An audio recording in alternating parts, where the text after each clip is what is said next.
कि सुशासन स्थापित हो और विकास का पहिया तेजी से घूमे।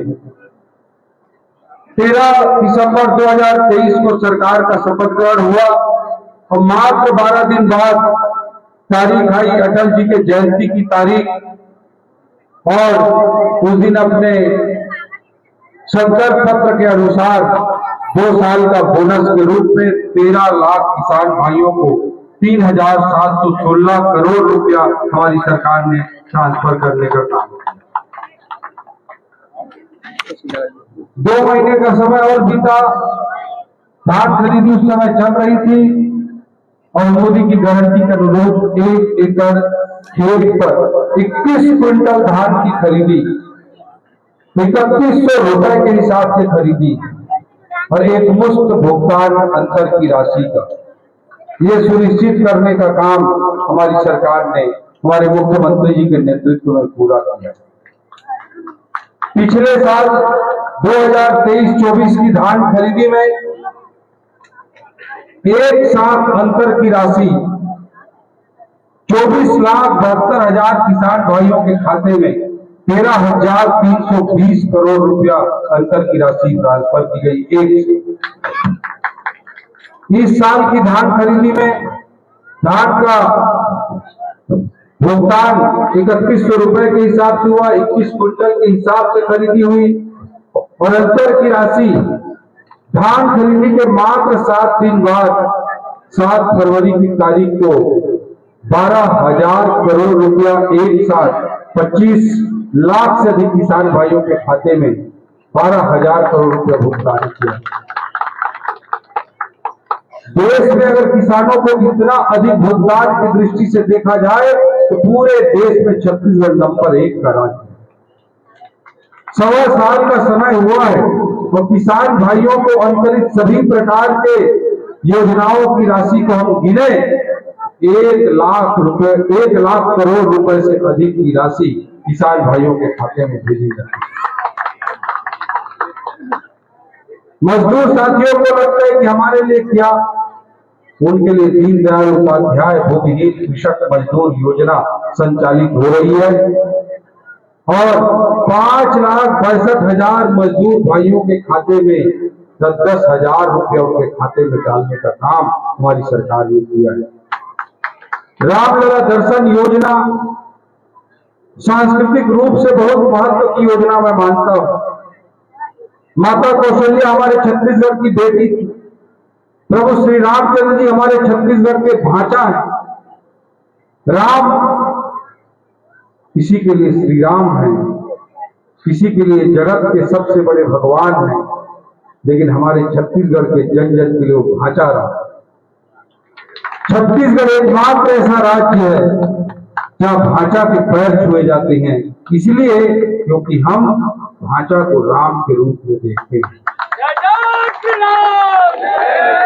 उस प्रभु श्री रामचंद्र जी को त्रेता युग में जो वनवास हुआ वो तो 14 साल में समाप्त हो गया था, लेकिन कलयुग में उनके मंदिर को तोड़कर जो वनवास किया गया, उस वनवास को समाप्त होने में 500 सालों का समय लग गया। 500 साल।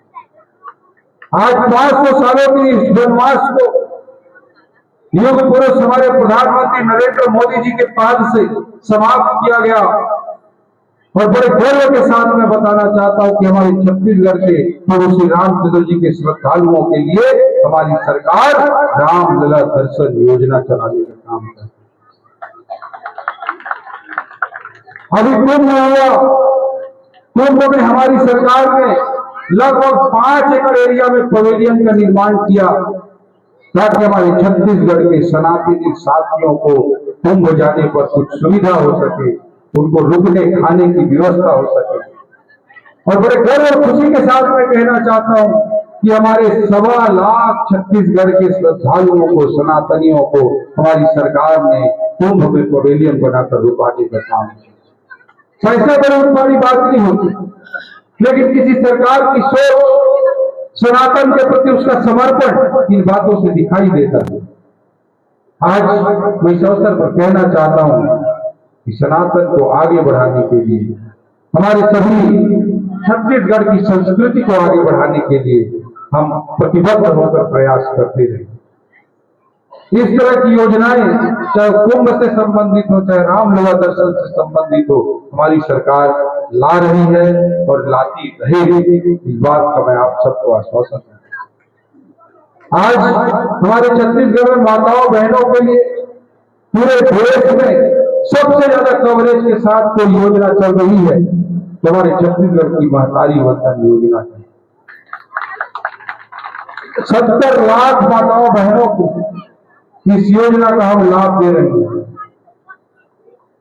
हमने इसके साथ और कई तरह की योजनाएं इससे जोड़कर चालू करने का प्रयास किया है। महतारी शक्ति ऋण योजना भी ग्रामीण बैंक के माध्यम से हमने लागू किया है और बिना मॉर्गेज के किसी भी माता बहन को तो सीधा एक पेज का फॉर्म भर के 25,000 रुपए का लोन मिल सकता है अगर वो महतारी वंदन योजना की लाभार्थी है। उसके लिए महीने में 1 रुपए से भी कम ब्याज दर पर उसे पैसा ये ऋण उपलब्ध कराया जा रहा है। 75 पैसा महीने के ब्याज पर ग्रामीण बैंक उसे पैसा 25,000 की राशि देगी। ये 25,000 की राशि पैसे वाले के लिए बहुत छोटा रकम हो सकता है, लेकिन एक माता, एक बहन जो आर्थिक रूप से अपने पैरों पर खड़ा होती है, एक माता बहन के आर्थिक सशक्तिकरण के लिए जो जरूरी होता है, परिवार के भीतर जो सशक्तिकरण के लिए जरूरी होता है, समाज के भीतर सामाजिक सशक्तिकरण के लिए जरूरी होता है, राजनीति में राजनीतिक सशक्तिकरण के लिए जरूरी होता है, तो उसके लिए हमारे समाज के, हमारे छत्तीसगढ़ के 70 लाख माताओं बहनों की आत्मनिर्भरता का द्वार खोलने वाली है। रायगढ़ में जाता हूं तो वहां पर मैं दीदियों को बोलता हूं, आप लोग तो सोचते होंगे कि भैया को बहुत बड़े पद पर पहुंचा दिए, वित्त मंत्री बना दिए। बात भी सही है कि वित्त मंत्री बन गए, लेकिन मैं उनको बताता हूं वित्त मंत्री का पद ऐसा है कई रात को नींद नहीं आता है। 70 लाख दीदियों माताओं बहनों के खाते में हर महीना पैसा समय पे भेजना एक चुनौती का काम होता है सरकार के लिए, विशेषकर वित्त मंत्री।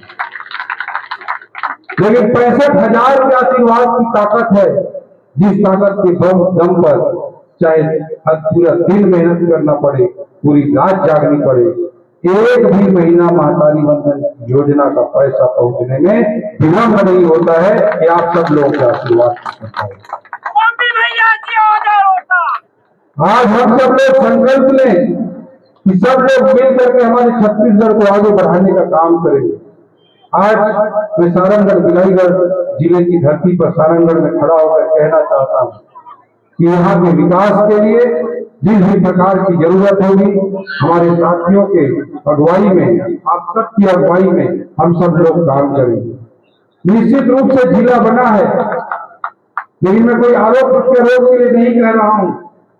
जिला नोटिफिकेशन कर दिया गया है, बना दिया गया है, लेकिन जिस तरह से विकास होना चाहिए वो नहीं हो पाया है। चाहे कलेक्ट्रेट बिल्डिंग का निर्माण हो, चाहे कंपोजिट बिल्डिंग का निर्माण हो, चाहे पुलिस अधीक्षक कार्यालय का निर्माण हो, चाहे संजय जी बोल रहे थे स्पोर्ट फैसिलिटी की बात हो, चाहे नालंदा परिसर की बात हो, चाहे सड़कों का उन्नयन हो, ये कुछ भी काम नहीं हुआ।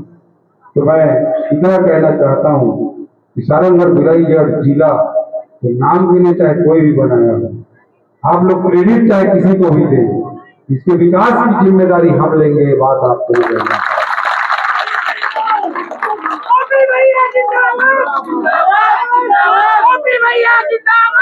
और सब लोग मिलकर जहां तक विकास की बात आती है तो मैं आप सब लोगों को मंच के माध्यम से कहना चाहता हूं कि वह पक्ष विपक्ष की राजनीति को हमको बीच में नहीं आने देना।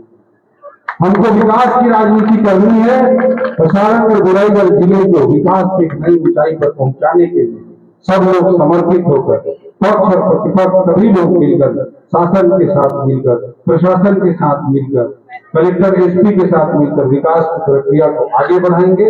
यही संकल्प लेते हुए हमारे नवनिर्वाचित प्रतिनिधियों को, जिला पंचायत के अध्यक्ष संजय भूषण पांडे जी को, जिला पंचायत के उपाध्यक्ष भाई अजय नायक जी को और अन्य हमारे सभी 12 जिला पंचायत अन्य सदस्यों को बहुत बहुत बधाई और शुभकामना देते हुए मैं अपनी बात को समाप्त करता हूँ। जय हिंद, जय भारत, जय छत्तीसगढ़, जय सूरजगढ़, जय वीरगढ़।